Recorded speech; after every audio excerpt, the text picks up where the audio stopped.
오늘 지혜의 숲은 어떤 여행을 하게 될지 지혜의 상자를 한번 열어보겠습니다. 뭐죠? 뭐죠? 눈이 들어있어요. 눈이 들어있어요. 네. 수면 안 된 것 같은데요? 아, 안 돼. 안 돼 있는데 눈은 보니까. 개구리 눈이에요. 네. 오늘 수면에 대해서 주제를 해주시는 건가요? 수면일까요? 개구리일까요? 눈일까요? 강연자를 모시고 이야기 나눠보겠습니다. 네. 자, 어서 오세요. 안녕하세요. 안녕하세요. 네, 반갑습니다. 반갑습니다.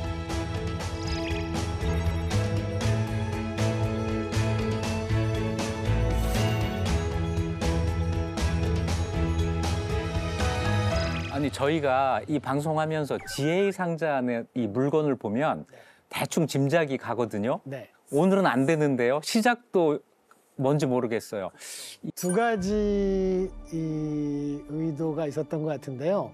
그러니까 오늘 주제가 이슬람에 대한 이해인데 이슬람에 대해서 내가 이해할 것 같다라고 감이 잡힐 것 같은데 사실은 짐작이 안 되는 게 우리의 현실인 것 같고 또 하나는 지금 개구리 눈인데 개구리가 눈이 커서 개구리는 굉장히 넓게 사방을 자기가 다 본다고 생각하는데 우리 속담에 우물안 개구리가 있잖아요. 우물 안에서 하늘을 바라보면 저게 다 세상이라고 이해를 하는데 사실은 우리가 그 환경을 우리는 인식하지 못하는 경우가 많은 것 같다. 특히 이슬람에 관한 주제는 그런 것 같아서 제가 고민을 하다가 저걸 골랐습니다.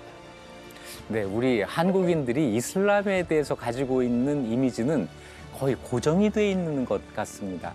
이슬람을 이해하기 위해선 우물을 벗어나야 한다. 우물안 개구리가 되어서는 안 된다. 눈을 번쩍 뜨겠습니다. 네, 송도영 교수님을 따라서 우물 밖으로 출발해 보겠습니다.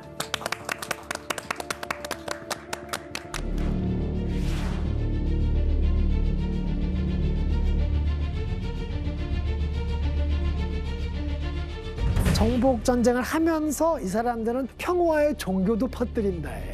아,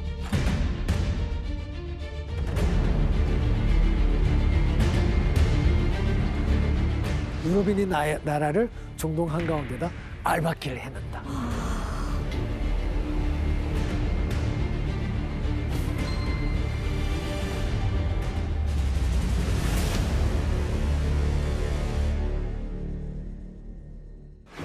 이슬람에 대해서 알아보기 전에 한번 그 여러분들 상식 테스트 한번 해볼게요. 이슬람 하면 어떤 지역이 떠오르세요? 지역이라고 한다면 중동? 은연중에 가지고 있는 생각이 네. 아랍어를 쓰면 이슬람교일 것이다. 이런 생각을 많이 하는 것 같아요. 아, 그렇죠. 그러면 이거를 조금 바꿔서 한번 얘기를 해봅시다. 기독교 전 세계에 퍼져 있죠? 예. 불교도 인도에서 출발했다고 하지만 다른 곳에 많이 퍼져 있죠? 그런 식으로 이슬람도 기본적으로는 종교이기 때문에 출발은 사우디아라비아에서 출발을 했지만 세계 각곳에 퍼져 있고 프랑스나 영국에서는 기독교 말고 두 번째 종교가 이슬람이에요. 아, 많고 유럽에 이슬람을 믿는 무슬림 수가 2,600만 명 정도 돼요. 그래서 이게 우리가 가지고 있는 어떤 그 지역적인 특색하고 좀 다른데 무슬림 인구가 제일 많은 나라 혹시 알고 계세요? 순서대로 한번. 인도네시아? 아닌가요? 와, 대단하십니다. 그 다음에 아, 인도? 모르겠어요. 두 번째 인구수가 많은 데는 파키스탄인데요. 2억 명이 넘어요. 그리고 인도에도 2억 명이 넘어요. 원래 파키스탄은 인도 안에서 사실은 힌두교하고 이슬람교하고의 종교 갈등이 있었어요. 독립 직후에. 그래서 안에서 내전처럼 학살이 발생했어요. 서로 상호 학살. 그래서 그걸 피해서 무슬림들이 따로 일부가 모여서 파키스탄이라는 나라를 만들게 돼요. 방글라데시도 같은 케이스. 방글라데시는 거기서 또 갈라져 나왔어요. 인도 하면 힌두교랑 불교가 먼저 떠올랐거든요. 근데 네. 무슬림들도 그렇게 많았어요? 네, 지금 인도 안에 이미 약 2억 명 정도가 있습니다. 와, 어마어마한 인구가. 그렇죠. 이라크 여러분들이 생각하시기에 이슬람 그죠? 수니파, 시아파 뭐 갈등 얘기도 하고 있는데 거기에 존재하는 무슬림 수보다 중국 안에 무슬림이 더 많습니다. 중국은 1200년경부터 이슬람 사원이 세워지기 시작해서 중국 안에 이슬람 사원이 2000개가 넘게 있습니다. 그리고 중국 안에 무슬림 수가 5천만 명이 넘습니다.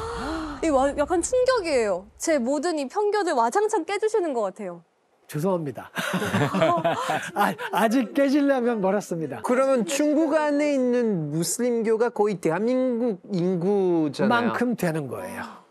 지금 위구르 지방 말고도 상해부터 시작해서 관동 지역에도 굉장히 많이 있습니다. 오래된 그 이슬람 사원들이 많이 있고요. 다 기와집이에요. 그래서 겉에서 보기에는 불교 사원하고 이슬람 사원하고 구분이 안 가요. 이미 뿌리를 내린 자신들의 전통 종교 중에 하나인 거죠.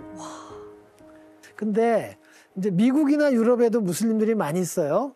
그 스마트폰 처음 발명한 스티브 잡스라고 하는 사람 아시죠? 네. 스티브 잡스가 그 혈육으로 자기를 그 낳은 아버지가 혹시 어느 나라 출신의 어떤 종교 가진 사람인지 아세요? 시리아 출신인 걸로 알고 있어요. 맞습니다. 시리아 출신의 무슬림입니다. 와. 버락 오바마 대통령 있잖아요. 네. 버락 오바마 미국 대통령을 낳은 역시 마찬가지로 그 생물학적인 아버지도 무슬림이었습니다. 와. 친숙한 이름들에 숨겨져 있었네요. 네, 그러니까 우리가 가지고 있는 굉장히 특별하고 저쪽에 따로 떨어져 있는 아무 상관없을 것 같은 거하고 다른 차원이라고 하는 거죠. 근데 그 이슬람을 그 믿는다고 하는 무슬림들은 그러면 이슬람을 믿는다는 이유 하나로 이슬람을 믿는 우리들은 모두 형제야 그렇게 느낄까요? 그러니까 그럴 것 같아요. 막 기도도 해야 되고 돼지고기도 먹으면 안 되고 여러 가지 그런 종교적인 사상들을 같이 하다 보니까 통하는 게 있지 않을까요? 네, 연대감은 확실히 있는 것 같아요. 그렇겠죠. 네. 그렇죠. 그렇지만 연대감이 있다고 해서 완전히 동질적인 사람이라고 생각을 하지는 않겠죠. 근데 우리는 저 왜 이슬람 믿는 사람들끼리 자기들끼리도 왜 싸워? 그죠? 근데 생각해보면 2차 세계대전 때 독일하고 영국하고 프랑스하고 전쟁을 벌일 때 심지어 1차 세계대전 때는 참호 진지전이라고 참호를 파고 엄청나게 서로 죽고 죽이는 어마어마한 많은 희생이 있었는데 양쪽에서 어머니들이 기도하고 있어. 하나님한테. 예수님한테 우리 아들 지켜달라고. 심지어는 그래서 1차 세계대전 동안에는 그렇게 전쟁을 하다가 크리스마스 날 하루 동안 전쟁을 중지하고 같이 캐롤 부르고 선물 교환한 다음에 이튿날부터 다시 참혹하게 죽이는. 아니 그럴 수가 모순적이에요. 있는 거예요?